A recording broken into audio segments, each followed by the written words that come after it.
সবাইকে শুভেচ্ছা। বিএনপির ভারপ্রাপ্ত চেয়ারম্যান তারেক রহমান বিবিসি বাংলার সঙ্গে এক দীর্ঘ সাক্ষাৎকার দিয়েছেন।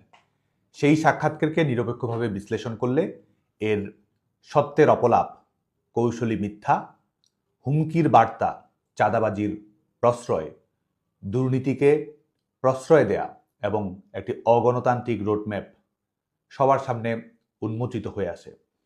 আমরা যদি তার ইন্টারভিউয়ের বিষয় নিয়ে পর্যালোচনা করি, প্রথমেই যদি দেখি তার ছোট ভাই প্রয়াত আরাফাত রহমান কোকোর বিষয়টি।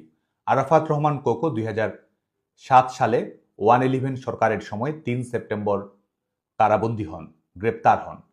ঠিক একই সময়েও আওয়ামী লীগ সভাপতি শেখ হাসিনাও জেলে ছিলেন।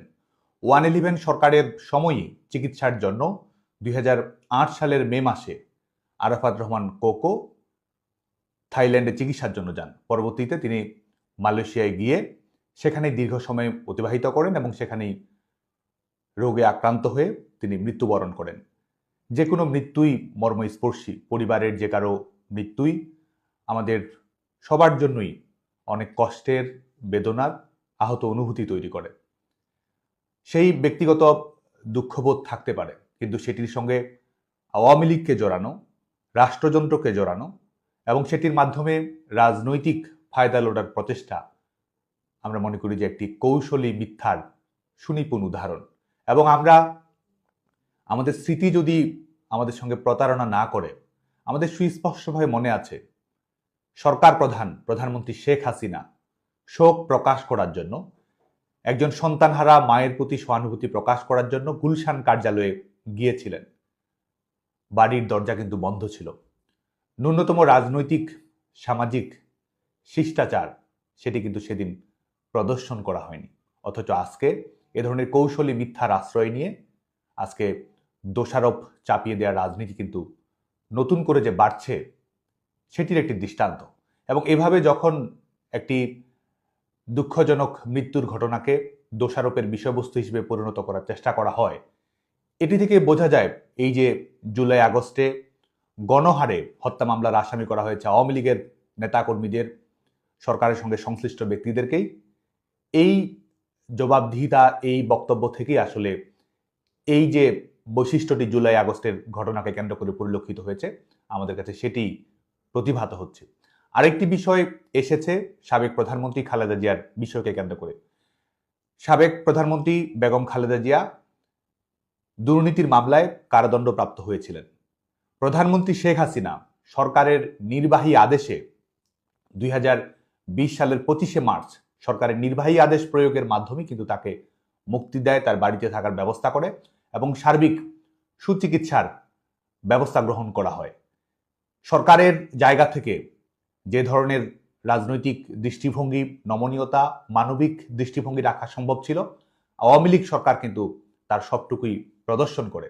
অথচ আজকেও সরকারের একটি ইতিবাচক দৃষ্টিভঙ্গি, সহানুভূতিশীল দৃষ্টিভঙ্গি, মানবিক দৃষ্টিভঙ্গির ঘটনাকে আজকে কিন্তু ভিন্নভাবে ব্যাখ্যা করছে বিএনপির বর্তমান ভারপ্রাপ্ত চেয়ারম্যান। আমরা যদি দেখি যে ক্যান্টনমেন্টের বাড়ির ঘটনাকে কেন্দ্র করে ঘর হারার ঘটনা তিনি বলেছেন, সাবেক সেনাপ্রধানের একজন সন্তান হিসেবে তিনি ক্যান্টনমেন্টে তাদের যে পারিবারিক বাসভবন থাকার জায়গাটি দেওয়া হয়েছিল এবং ক্যান্টনমেন্টের ভেতরে এবং গুলশানে পরবর্তীতে বিচারপতি আব্দুল সাত্তার এবং পরবর্তীতে সামরিক স্বৈরশাসক এরশাদের মাধ্যমে, সেটি কিন্তু একটি হচ্ছে যে সেটি বিদ্যমান আইন নিয়ম ভঙ্গ করেই সেটি প্রদান করা হয়েছিল। ক্যান্টনমেন্টের ভেতরে অবসরপ্রাপ্ত সেনা অফিসারের জন্য একটি ক্যান্টনমেন্ট বোর্ডের মালিকানা সম্পন্ন একটি ভবন আর আশপাশের ভবন, সেগুলোকে বরাদ্দ দেয়া ব্যক্তিগত মালিকানায় কিংবা লিজ দেয়া, এটির কিন্তু কোনো নিয়ম ছিল না। সেই নিয়ম লঙ্ঘন করেই কিন্তু তাদের সেখানে থাকার সুযোগ দেওয়া হয়েছিল। পরবর্তীতে বিকল্প হিসেবে গুলশানে বরাদ্দ দেওয়া হয়েছিল বাড়ি, এবং দুটো বাড়ি কিন্তু একই সঙ্গে বরাদ্দ অক্ষুণ্ণ রেখেছিল তাদের পরিবার, যে কারণে কিন্তু আইনের ব্যত্যয় ঘটেছিল এবং আইনের ব্যত্যয় ঘটা সত্ত্বেও সেটিকে রাজনৈতিক বিষয়বস্তুতে পরিণত করার একটি প্রচেষ্টা আমরা দেখতে পাচ্ছি। একই সঙ্গে আরেকটি বিষয় দেখুন যে বাংলাদেশে শুধুমাত্র নয়, পৃথিবীর যে কোনো দেশে সেনাবাহিনী যেখানে থাকে সেখানে কিন্তু স্বাভাবিকভাবে সেখানকার যে নির্দিষ্ট নিয়ম কানুন রয়েছে সেটি অনুসরণ করা হয়। এবং আমাদের মতো একটি দেশে যেখানে বারবার সেনা শাসনের ঘটনা ঘটেছে, মার্শাল লয়ের ঘটনা ঘটেছে, কুয়ের ঘটনা ঘটেছে, স্বাভাবিকভাবেই রাজনীতি মানুষকে কেন্দ্র করে, জনমানুষকে কেন্দ্র করে এবং সেটির সঙ্গে যেন পার্থক্য থাকে সেটিরও কিন্তু প্রচেষ্টা দৃশ্যমান হতে হয়। কিন্তু আমরা দেখেছি যে ক্যান্টনমেন্টের ভেতর থেকে রাজনৈতিক কার্যক্রম পরিচালনা করা, এটি বিদ্যমান ক্যান্টনমেন্টের বোর্ডের যে রুলস রয়েছে সেটিরও লঙ্ঘন এবং রাজনৈতিকভাবেও আমরা মনে করি যে দৃষ্টিকোণ এবং বাংলাদেশের জন্য সার্বিক দৃষ্টিভঙ্গি থেকে একটি সংবেদনশীল বিষয় হিসেবে ছিল। এবং সেই নিয়ম নীতি, রাজনৈতিক প্রথা, গণতান্ত্রিক দৃষ্টিভঙ্গি সমস্ত কিছু লঙ্ঘন করেই কিন্তু সেই বাসভবনটির দখলটি অব্যাহত রাখা হয়েছিল। পরবর্তীতে সেনাবাহিনীর নিজস্ব নিয়ম এবং আদালতের নির্দেশনার আলোকে সরকার একটি সিদ্ধান্ত বাস্তবায়ন করে, সেটিকেও কিন্তু আজকে একটি রাজনৈতিক ক্যারেক্টার অ্যাসাসিনেশনের বিষয়বস্তু হিসেবে নিয়ে আসা হয়েছে। এবং আমাদের কাছে মনে হচ্ছে যে এর মাধ্যমে আসলে আমাদের ঐতিহাসিক ঠিকানা, বাংলাদেশের মুক্তিযুদ্ধের আতুরঘর, আমাদের স্বাধীনতা সংগ্রামের আতুরঘর ধানমন্ডি 32 নম্বরে বিধ্বস্ত করার যে ঘটনা ঘটেছে, আক্রমণ করার যে ঘটনা ঘটেছে, এবং এর সঙ্গে বিএনপি জামায়াতের নেতাকর্মীরা যে সরাসরি জড়িত ছিল, সম্পৃক্ত হচ্ছিল, প্রতিহিংসা রাজনীতি যে তারা বাস্তবায়ন করেছে, এবং তাদের নেতাকর্মীদের স্লোগান, অবস্থান, সামাজিক যোগাযোগ মাধ্যমে প্রচারণা এবং রাষ্ট্রযন্ত্রের বিভিন্ন কৌশলকে ব্যবহার করা, সরাসরি সহযোগিতা করার দৃষ্টান্তের মাধ্যমে কিন্তু এটি প্রমাণিত হয়। আমরা এরপরে তার দুর্নীতির যে বিষয়টি রয়েছে, দুর্নীতির বিষয়কে কেন্দ্র করে এক ধরনের বৈধতা উৎপাদন করার রাজনীতি কিন্তু এই ইন্টারভিউর মাধ্যমে আমরা দেখতে পেয়েছি।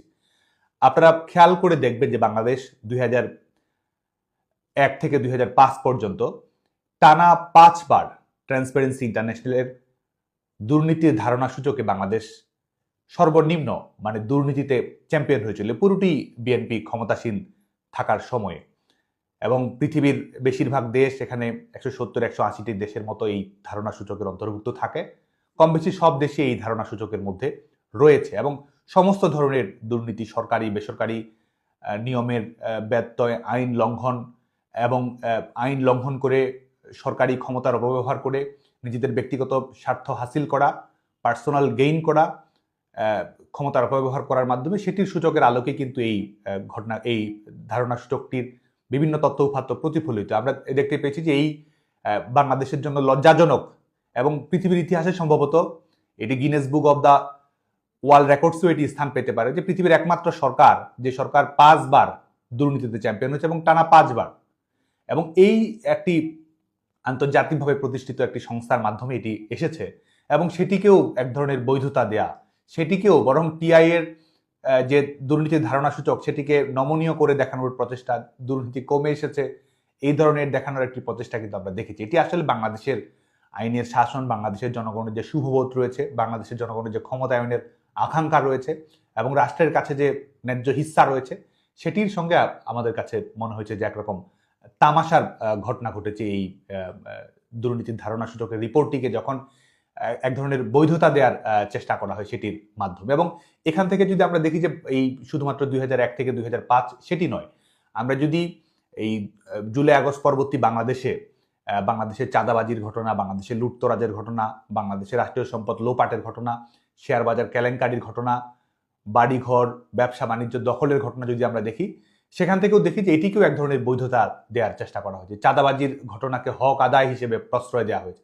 জামায়াত তারা অবৈধভাবে হাদিয়া আদায় করছে, মানুষের উপরে জবরদস্তি জোর জুলুম করে, ব্যবসায়ীদের, সাধারণ মানুষদের, অল্প আয়ের মানুষদের, ছোট ব্যবসায়ীদের, মাঝারি ব্যবসায়ীদের, পেশাজীবীদের, বেসরকারি কর্মজীবীদের, চাকরিজীবীদের যেভাবে আজকে তাদের চ্যালেঞ্জ করে, তাদের হুমকি দিয়ে যেভাবে আদায় করা হচ্ছে, সেটিকে যেমন তারা হাদিয়া হিসেবে দিচ্ছে, এটিকেও কিন্তু আজকে দেখুন যে এই জুলাই আগস্টের পরবর্তী বাংলাদেশে যে চাঁদাবাজির মহোৎসব বাংলাদেশে হয়েছে, যে ডাকাতির মাৎসনে বাংলাদেশে প্রতিষ্ঠিত হয়েছে, মানুষের ব্যক্তিগত সম্পত্তি, সরকারি সম্পত্তি যেভাবে লুটতরাজ করা হয়েছে, সেটিকে কিন্তু হক আদায় হিসেবে দেখানোর একটা প্রচেষ্টা আমরা দেখেছি। এবং এটির থেকে প্রমাণিত যে আজকে 2024 সালের 5 আগস্ট পরবর্তী বাস্তবতা এবং পরবর্তীতে সামনে আরো কি হতে যাচ্ছে, এবং এদের ভীষণ মিশনে ডাকাতি, লুটপাট, চোরা কারবারি, রাষ্ট্রীয় সম্পত্তির লুণ্ঠন এবং মানুষের যে সম্পত্তির অধিকার রয়েছে, ন্যায্য অধিকার রয়েছে, সেটিকে যে বৃদ্ধাঙ্গুলি দেখানোর ঘটনাগুলো অহরহই সামনে ঘটবে এবং এটি যে বিএনপির নিউ নর্মাল রাজনীতি,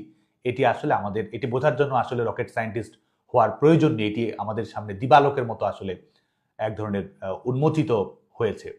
এবং আমরা আরেকটি বিষয় নিয়ে আমরা দেখেছি যে বিশেষ করে তত্ত্বাবধায়ক সরকার ব্যবস্থা, যেটি বাংলাদেশে 1996 সালের 15ই ফেব্রুয়ারির নির্বাচন, একতরফা একটি নির্বাচনের মাধ্যমে বিএনপি ক্ষমতায় এসেছিল, একটি যেনতেন নির্বাচনের মাধ্যমে, একটি জনগণের অংশগ্রহণহীন নির্বাচনের মাধ্যমে, বাংলাদেশের বেশিরভাগ বাংলাদেশের সবচেয়ে বড় রাজনৈতিক দলগুলোর অনুপস্থিতির মাধ্যমে যে নির্বাচনটি অনুষ্ঠিত হয়েছিল, যেটির মাধ্যমে আসলে বাংলাদেশের নির্বাচন প্রক্রিয়াটাকেই এক ধরনের চ্যালেঞ্জের মুখে ফেলে দেওয়া হয়েছিল। শান্তিপূর্ণ ক্ষমতা হস্তান্তরের যে নিয়ম রয়েছে সেটি লঙ্ঘন ঘটানো হয়েছিল। গণতান্ত্রিক যে মূল্যবোধের যে জেন্টেলম্যান এগ্রিমেন্ট রয়েছে সেটিকে যেটির মাধ্যমে নস্যাৎ করে দেওয়া হয়েছিল।